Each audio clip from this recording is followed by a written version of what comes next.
Hey there, we are back with a brand new Village Vice. Show everybody that shirt, please, Zach, before we get started. That goes hard, my friend. I Malik love that. Blockton giving them all the love. Yeah, that's good stuff. Hey, it's the middle of the week, and we're going to talk some Auburn football. And Yes. I'm a little amped about the basketball game, and so I'm going to try to come back down and kind of get a normal heart rate during this show. But I don't know. We'll see how it goes.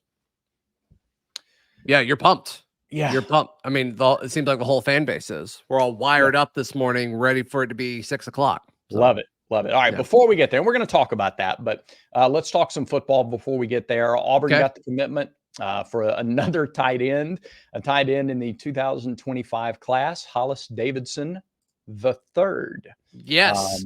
Adding to a position, Zach, that's already, I think, a position of strength based on the depth and versatility alone for Auburn.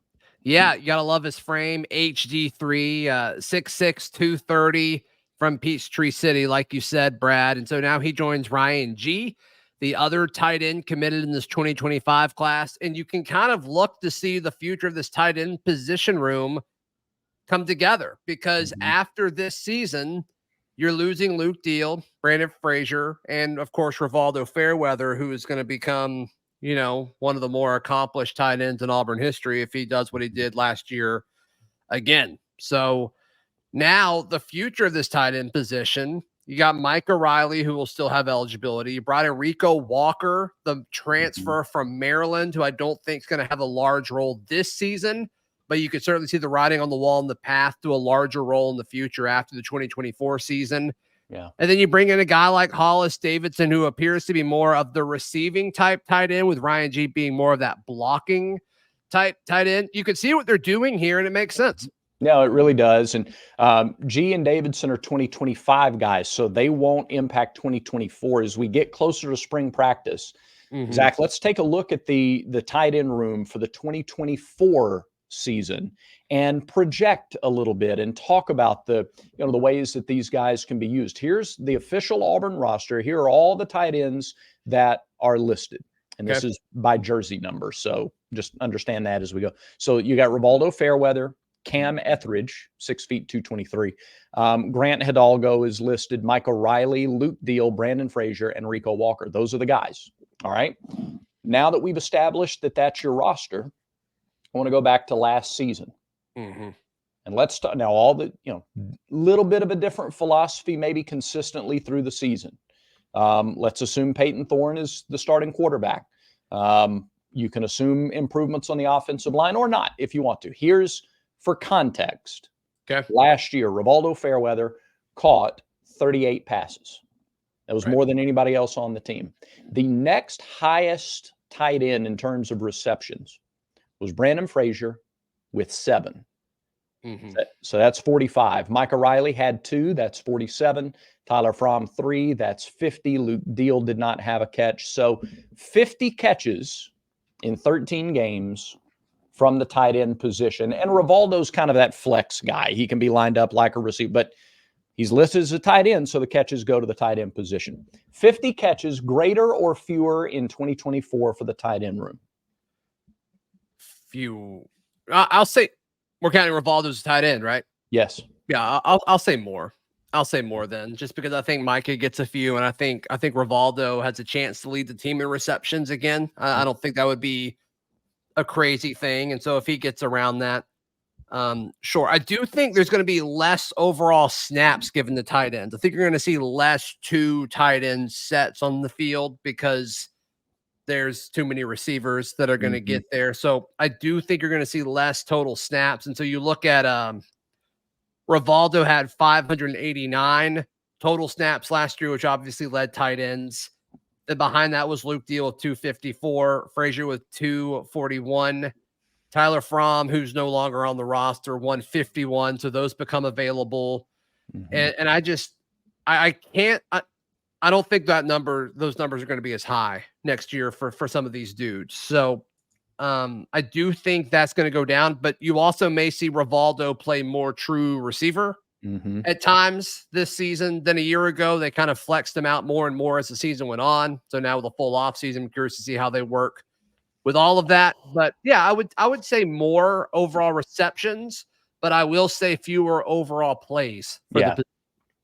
And I don't want to discount the fact that it's not just about receptions. In fact, the receptions and what you do in the receiving game may not be as important as what the tight ends do to set the edge in the run game and protect and that sort of thing. So, again, this is just one of the metrics that we wanted to throw out there. So let me throw it out in a different way. Let's take Rivaldo's numbers out, not Ronaldo, Rivaldo's numbers. Sure. That's a throwback to around a bowl game. 12 receptions for all tight ends, not Rivaldo Fairweather. Greater or less in 2024? I'll say greater because I think Frazier may get that by himself, Brad. I don't Average think that would one a game.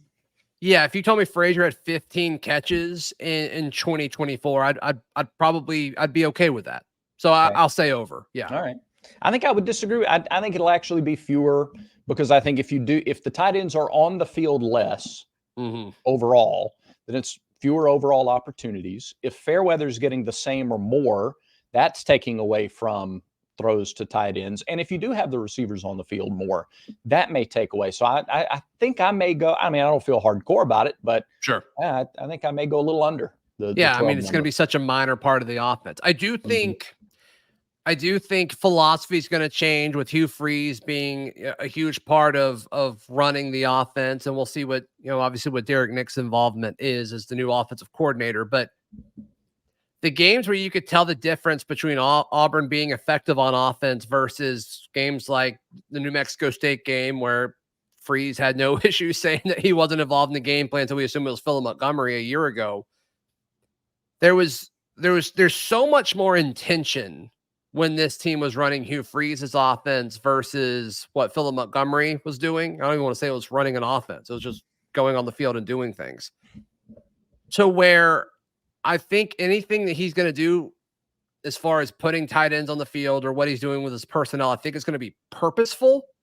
And I don't know if Auburn's offense really had a whole lot of intentionality to it a year ago. I do think that's going to change. And so when you look at some of the pieces of the puzzle, like a Brandon Frazier who emerged as a solid, reliable pass catcher down the stretch, or even a Micah Riley, who I think is the true backup for Rivaldo Fairweather. I think those guys are going to have roles. I don't think it's going to be big, but if you told me they had a few plays drew up for some of these guys and they used them over the course of the season, yeah, I think so. I don't know if that was necessarily the case a year ago.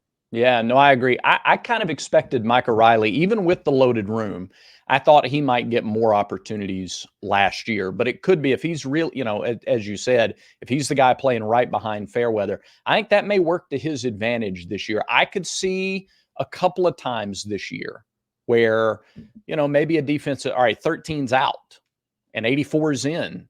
And so they're probably not targeting him here. And there's action across the field, and you see Riley down the field on a seam that's just busted and wide open. And sure, I can see that realistically and not in a throwaway situation either. Yeah, or of the course of them this offseason building out this roster and the personnel, and they say, okay, Cam Coleman, we feel great about him as an outside guy. Yeah. Perry's not quite ready to start the season because he's not going through spring, or, Camden Brown doesn't turn the corner. Rivaldo may need to take more snaps at outside receiver. And so if you do that and you kind of still want the explosive ability out of your tight end, you put in a Micah Riley or, a Brandon Frazier. So I do think there's multiple cases where you could see tight ends not named Rivaldo Fairweather getting over 15 catches. Yeah, I agree. It's a good spot to be in. Again, it's another one of these positions where you feel awfully strong and there's a lot more known than unknown about the position going into spring. Right. There's also a lot of known that you're going to have a great time when you go to mybookie.ag. Look, happy Super Bowl week to you, Brad Law, and all the villagers out there. Happy Super Bowl week. Whether you think it's the Niners or the Chiefs, and we'll give our picks, and we may do a little extra props on the Friday edition of Village Vice coming up, Brad. If you're okay with that, we'll use, of course, my bookie's lines for all of that. But just go ahead and get yourself ready emotionally and from a mybookie.ag point of view. Go ahead and make your free account. And when you make that first deposit, use promo code next round so you're ready for the Super Sunday that is so close. I'm very excited. But once again, mybookie.ag, use promo code next round. Before we move on to a little historical piece here. Yes. What is your go-to Super Bowl food? What's the spread? If Zach Blackerby was in charge, sure, and it's strictly, you're not worried about what everybody else likes, okay? You're worried about you. What's your Super Bowl spread? Sure. So I'm going to answer this in a world where I'm still being a chonker and I'm not dropping pounds. Okay. Right. Like, can we go into that? I probably will not do this year because I'm dropping some weight. But my go-to food, and partially what got me into the situation to begin with, was I love any sort of dip. Brad, chips and salsa is my go-to. I mean, it is just so simple, but it brings me a lot of joy, a lot of happiness. Buffalo chicken dip is among the elite dips. I don't know. There haven't been a whole lot of dips where I could use the chip as a vessel to deliver it into my mouth. There's just not a whole lot of things that I'm just not going to pass that up a whole lot. Yeah. So give me a few different types of chips, a bunch of dips, and we'll go cheer on Taylor Swift's boyfriend. There you go. What about you? What is your ideal Super Bowl snack? Yeah, you know what? And we're actually going to do this year. My son is 10, and he, like, for the second year, is really into the big game. Like, he really wants every part of the game experience, including the food. And so we'll get a big, like a big sub sandwich and split that up, and we'll do, a couple of different kind of chips because you got to have variety, and a simple dessert like a brownie, or some like a blondie, maybe a cookie brownie combo type of thing. That's all you need. A little bite size, pop them in and go. So sandwich, chips, brownie. That's pretty straightforward. Pretty plain. I was watching Julian Edelman's show, and he was interviewing Rob Riggle, who I guess is a Chiefs fan. He had a Chiefs jersey on, and he's like, Edelman asked him, like, what is your go-to, like, meal when you're watching the Chiefs game's on? What do you want to be snacking on? And he's like, anything that's been in a crock pot. Maybe in a dip guy, I'm like, cool, he's got some Rotel in there or something. He continues like a chili or like a pot roast, and I'm like, a Super Bowl pot roast? What's going on there? Yeah, that's weird, right? And they talked about the smells and all that. And it's like, I get the smell aspect, the aroma. I'm very pro crock pot. Yeah. More so for the aroma than some of the food that comes out of it. We can get into the logistics and nitpick that if you want. But I just thought that was like, is that a northern thing where they like cook real food for to consume while watching football? I don't know. That just really, I've actually been thinking about that nonstop since I saw that. So I'm glad you brought that up. That's interesting. I wonder if it's a Kansas City thing. Pot roast. I just, what? It's such an American thing. It's such an American celebration. I don't know if I want au jus with my, with my Super Bowl. I don't know that those two go together. Yeah. So what kind of sub are you going to get? Oh, it'll be a little, I'm like, bunch of meat, bunch of cheese, like a turkey ham, roast beef. Do you have a best sandwich in Auburn opinion? No, I'm too much. I love the word chonker. That is a terrific word. I'm trying not to be a chonker. Yeah, you can look at me though and tell that I don't discriminate. I'm pretty much a sandwich lover across the board. You run like 10 miles all the time. Well, because again, I'm not a discriminator on sandwich. You kind of have to. I'd be disgusting if I didn't do that with what I eat. Okay, so you don't have a favorite sandwich in Auburn? No, I don't have a favorite. Got it. Love them all, mostly. So today apparently is National Signing Day. Yeah, I know. That's just wild. That's like that used to be such a great thing, Brad, and it's just it doesn't mean anything anymore. There are a couple things from my childhood that I don't think were a part of your childhood. And National Signing Day now, this first Wednesday in February, reminds me of this. And I know we have a lot of people watching who can identify with this. We have some that won't. But for those who can't, it's a little bit of a history lesson. Back in the old days, when you wanted to make a phone call, You would sit down in a chair or on the couch beside the phone that was attached to the wall, and you would pick up the receiver that had a cord, and you The would dial landline. a rotary line. Do you Uh-huh. remember rotary phones? No, I came after that, but I Yeah. do remember it being attached to a wall. Yeah. The best part of the rotary phone, Zach, was the sound. And you Okay. love dialing you love dialing 8s and 9s more Yeah. than 1 or 2. Yeah. Right. Yep. And that's how you made a phone call. And you had to actually know the numbers. They had these things called phone books where you'd look up the numbers. They have people's names and their phone number listed because you couldn't just pull up a contact in your phone and dial it. I'll tell you another thing that has gone by the wayside that's just a nostalgic memory. Video stores. Okay. You remember video stores? 100%. Okay, yeah.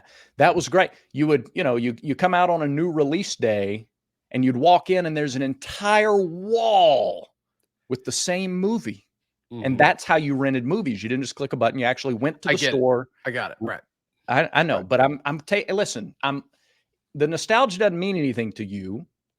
The people love the nostalgia because they remember if you didn't get there early enough, all the copies of that movie were already rented and you're just out of luck for several days. Yeah, I do remember as a child, I would be very confused because the box would be there and it's like, and mom would be like, "Oh, they're out." It was like, "What do you mean? The box is all over there's 40 of them." And then she taught me that it was like behind the actual box or whatever.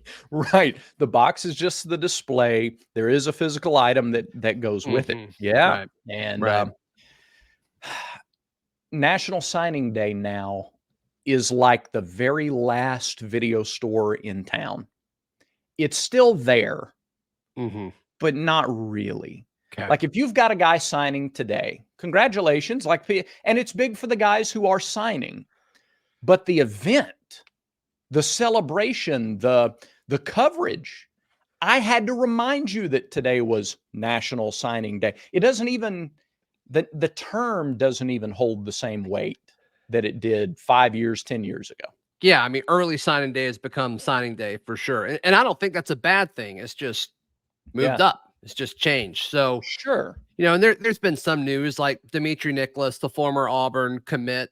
I believe I saw that he signed with Maryland. So good for him for finding a spot. Same with Fat Burnett, who signed with Houston. That's great. Good for him. Good for him. Yeah, I missed that. And then, Ryan Williams will sign on the 9th, which I think is his birthday. And so I think it's today. I think he moved it up. Oh, is he doing it today? Yeah. Good for him. So, what is your favorite signing day memory?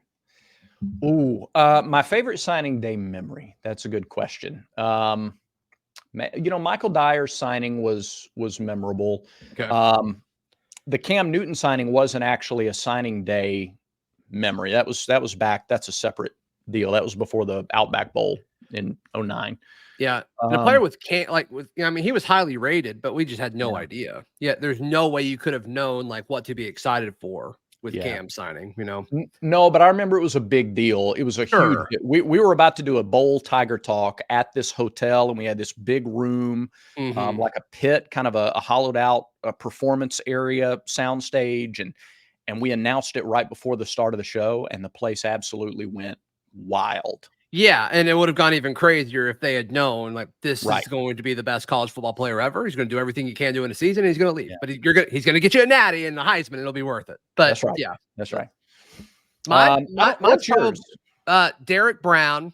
I was at my old employer, and I used to produce Pat Dye's radio show, the Pat Dye Show, and we had gotten done recording, and everyone had left, but Coach Dye stayed because he asked me to put on the Derek Brown thing that was on ESPN or ESPN2 or whatever. And there was a lot of drama about, I think it was Georgia making a late push. And I'm like, well, isn't he going to Georgia? And he's like, no, we're going to get him.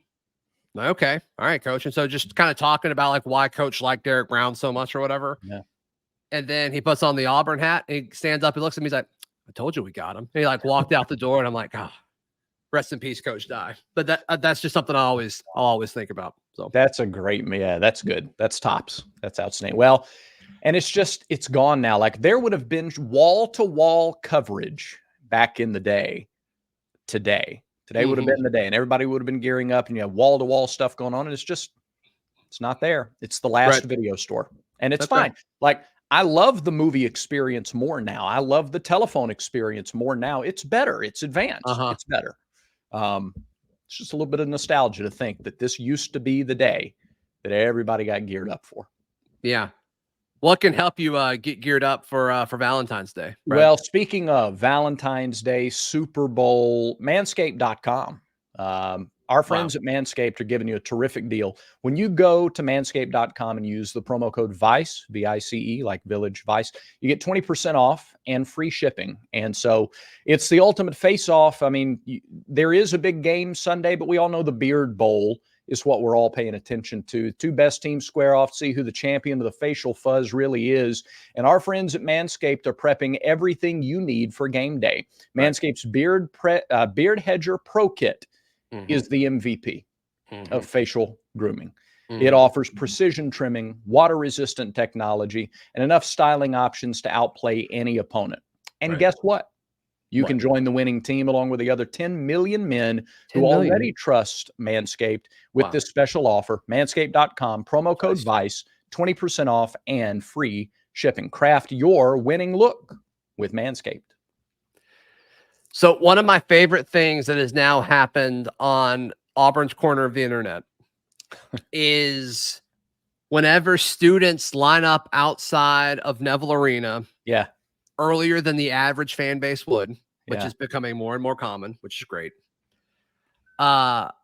is people quote tweeting it and saying the Bronny James effect. Because I think it was Fox Sports like quote tweeted that before the USC game, and they made it act like Auburn people did that just because Bronny James was coming to town. Yeah, I thought that was that's one of my favorite things. But no, I mean the students got out there early, man. I mean, that's pretty insane. Over it was like 30 hours before tip or before they're allowed in. So the environment's going to be electric tonight.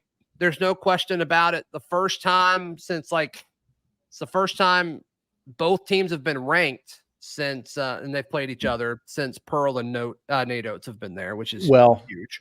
Close. It's the second time. It's only the sixth time that it's ever happened.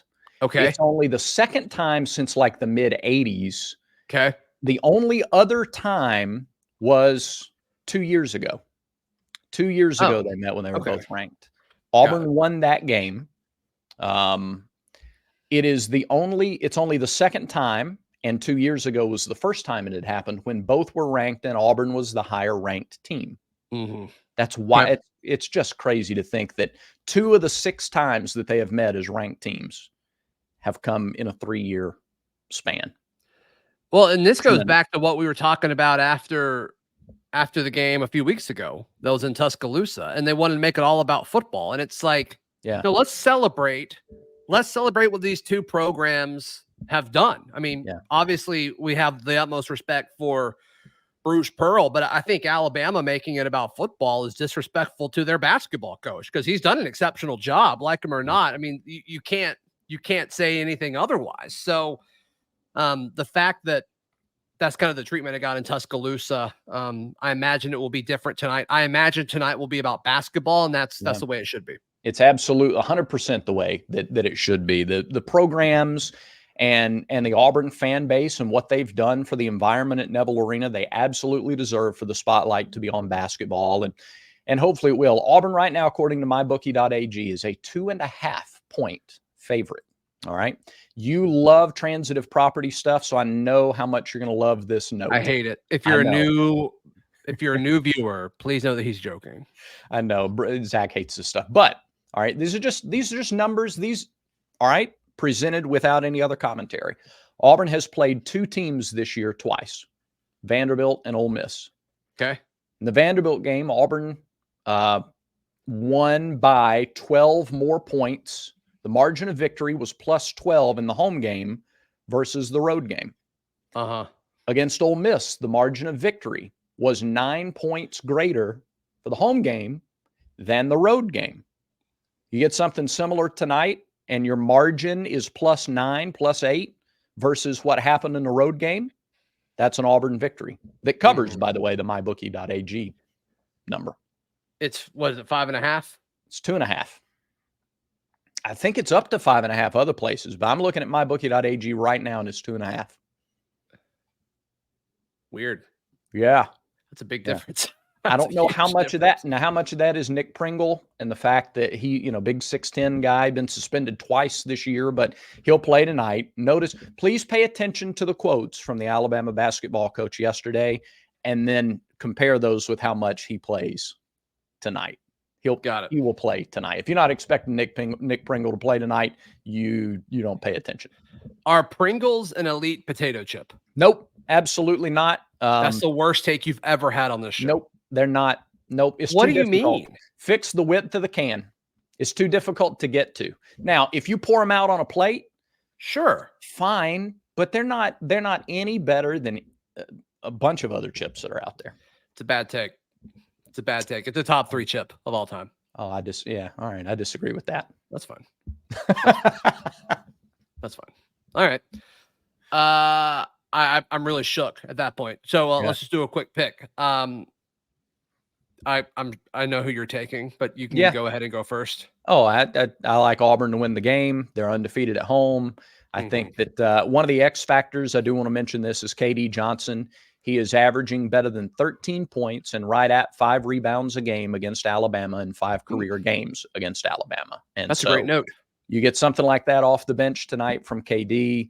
Love Auburn's defense, even against the the number 2 offense in the country in offensive efficiency. And I like Auburn. All right. Yeah, I like the Tigers tonight as well. Brad, that about does it for today's show. Thanks everybody for watching. Have a good time at the game or watching the game or whatever you're doing tonight. Until next time, everyone has vices. Make sure Village Vice is one of yours.